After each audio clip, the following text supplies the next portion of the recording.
ఓం నమ శివాయ. ముందుగా శృతిలల ఛానల్లోకి అందరికీ స్వాగతం.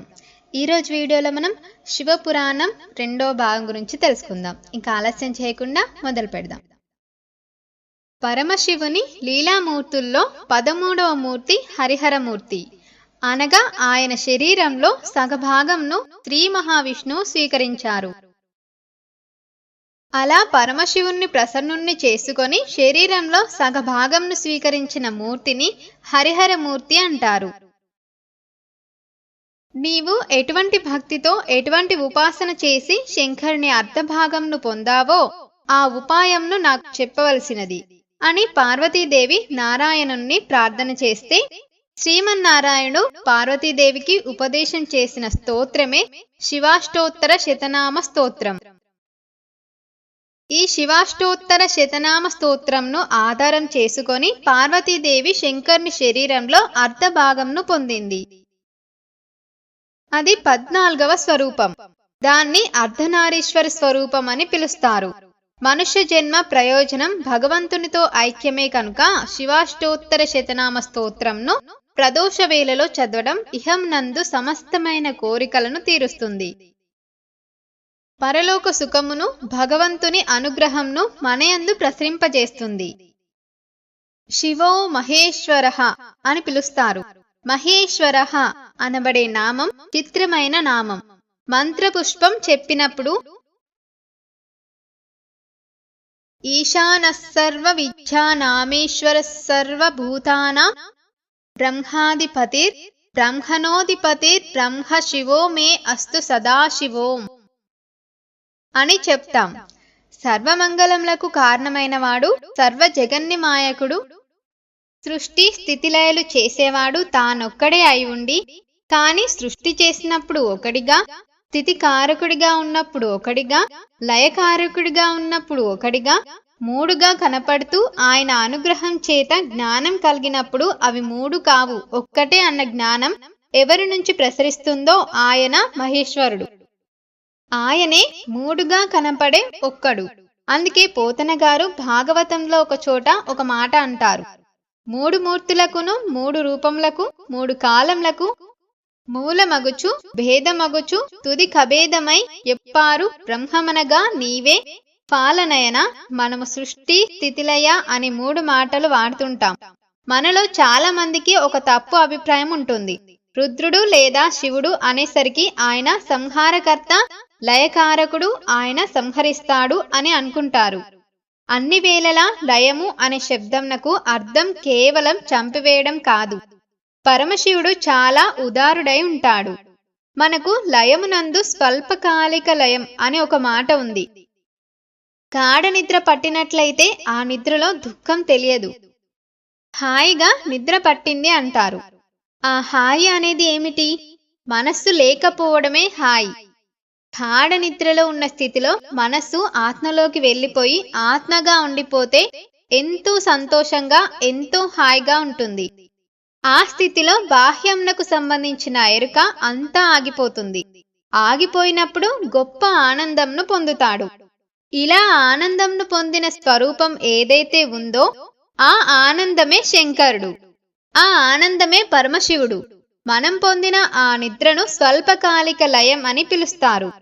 తెల్లవారి నిద్ర లేవగానే మనస్సు మేల్కొంటుంది. మేల్కొనడం అనగా ఆత్మ నుంచి విడివడుతుంది. యథార్థంనకు సృష్టి స్థితి లయ అనే వాటిని ఇక్కడే దర్శనం చేయాలి. అది మహేశ్వర స్వరూప దర్శనం అవుతుంది. తెలివి రాగానే మనం చేయవలసిన పనులకు సంబంధించి మనకు ఏదో ఒక ఆలోచన వస్తుంది. ఆలోచన అనేది మనస్సు స్వరూపం. ఆత్మగా ఉండి మీరు మొదటి ఆలోచనను చూసినట్లయితే దాని ఆలోచనలను చూడ్డం మీకు అలవాటవుతుంది. ఇదే సృష్టి. చతుర్ముఖ బ్రహ్మ దర్శనం. బ్రహ్మకి పూజ లేదు.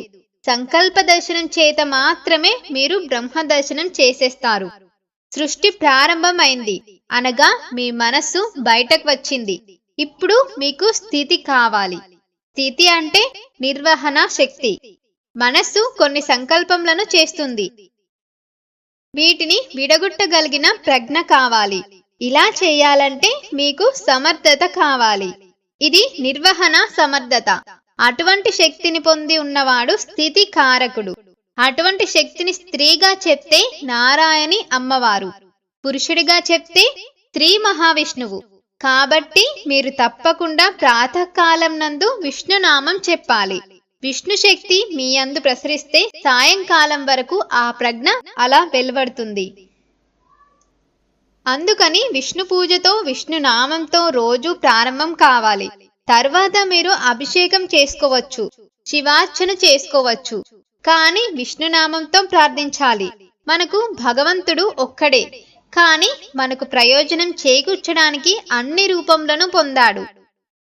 రాత్రి నిద్రపోయే ముందు 11 మార్లు శివనామం జపించి విశ్రాంతి స్థానంనకు శరీరంను చేర్చివేయాలి. ఇప్పుడు ఈ శివానుగ్రహం స్వల్పకాలిక లయం. శివనామంను చెప్పి నిద్రపోతే నిద్ర సమాధి స్థితి, అది సమాధి స్థితి అవుతుంది. తొలి తలంపు ఏది వస్తుందో దాన్ని మీరు ఈశ్వరుని వైపు తిప్పడం మనస్సుకు ప్రయత్నపూర్వకంగా అలవాటు చేయాలి.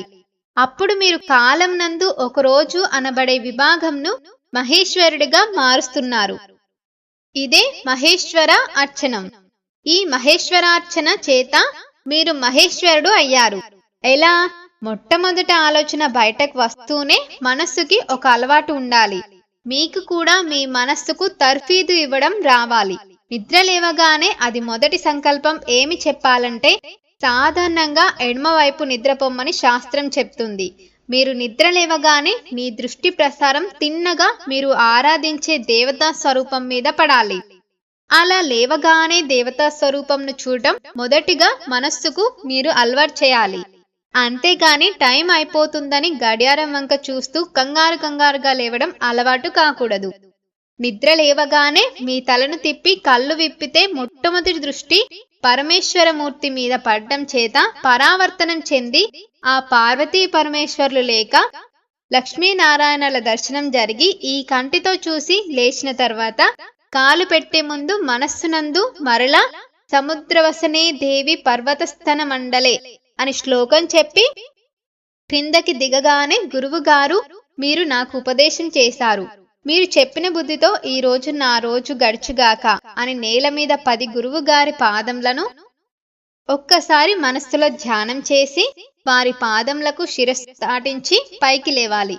ఇది మీకు అలవాటు అయితే మీకు తెలియకుండా మీకు మొదటి ఆలోచన రావటానికి సాక్షి అవుతుంది. ఇప్పుడు ఈ ఆలోచనను మీరు దిశానిర్దేశం చేస్తున్నారు.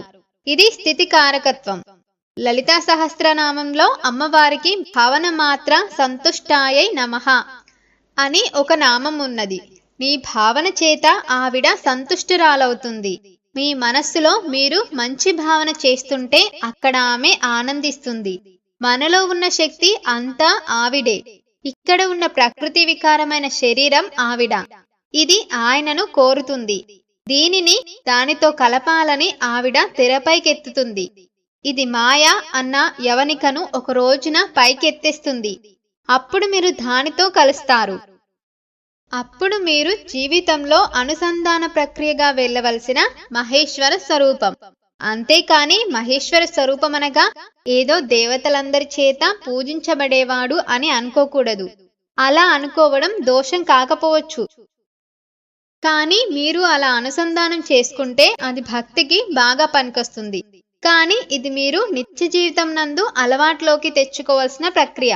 మీరు ఇలా దర్శనం చేస్తూ వెడుతున్నట్లయితే మీ లయ పరమశివుడు.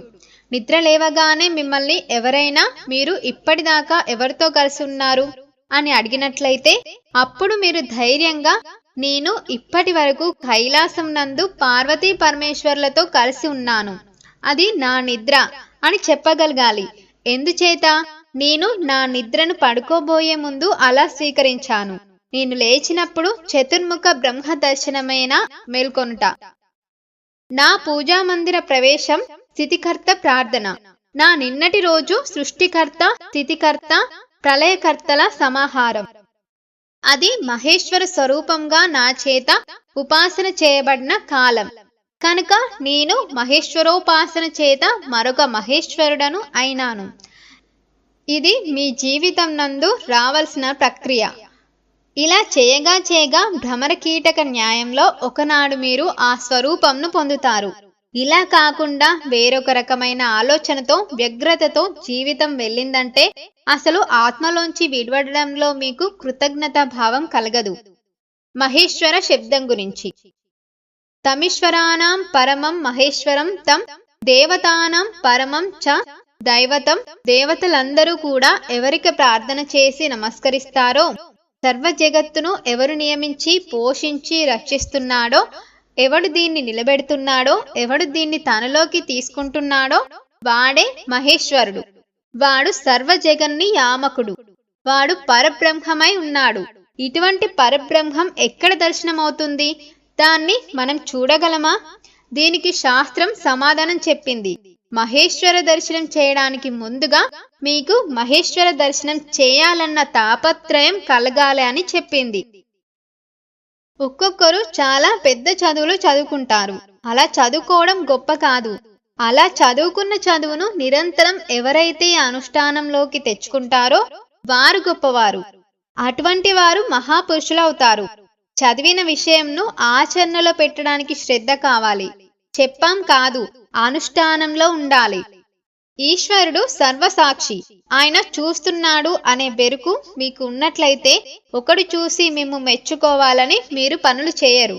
ఆ పనులు చేయడం మీ విధిగా భావించి పనులను చేస్తారు. శివపురాణంను ఒక కథగా వినే ప్రయత్నం మీరు చేయకూడదు. అలా చేస్తే అది మీ జీవితంను అభ్యున్నతి మార్గం వైపు తీసుకెళ్లదు. శివపురాణం మన నిత్య జీవితంలో ఎలా ఉపయోగపడుతుందో మనం ఆలోచించాలి.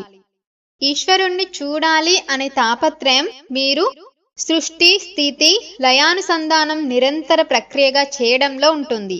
ఆయన సర్వజ్ఞాత తృప్తి రణాది బోధ స్వతంత్రత నిత్యమలుప్త శక్తి అనంత శక్తిచ్చ విభోర్వితి జ్ఞాత షడాహురంగాని మహేశ్వరస్య అంది శాస్త్రం. కొన్ని విషయములను కన్ను చూసినా మనస్సు వాటిని పట్టుకోదు. మనం ఒకచోట కూర్చొని కంటితో అన్నింటిని చూస్తున్నా అలా చూస్తున్న వాటిలో కొన్నింటిని మాత్రమే గుర్తుపెట్టుకోగలం. కానీ ఈశ్వరుడు అలా కాదు. మహేశ్వరుడు సమస్త ప్రాణుల హృదయగతమైన అభిప్రాయములను కూడా తెలుసుకోగలడు. మీ మనస్సును ఈశ్వరుని పాదముల మీద పెట్టగలిగితే ఈశ్వరుడు మీ వెంట పరుగెడతాడు.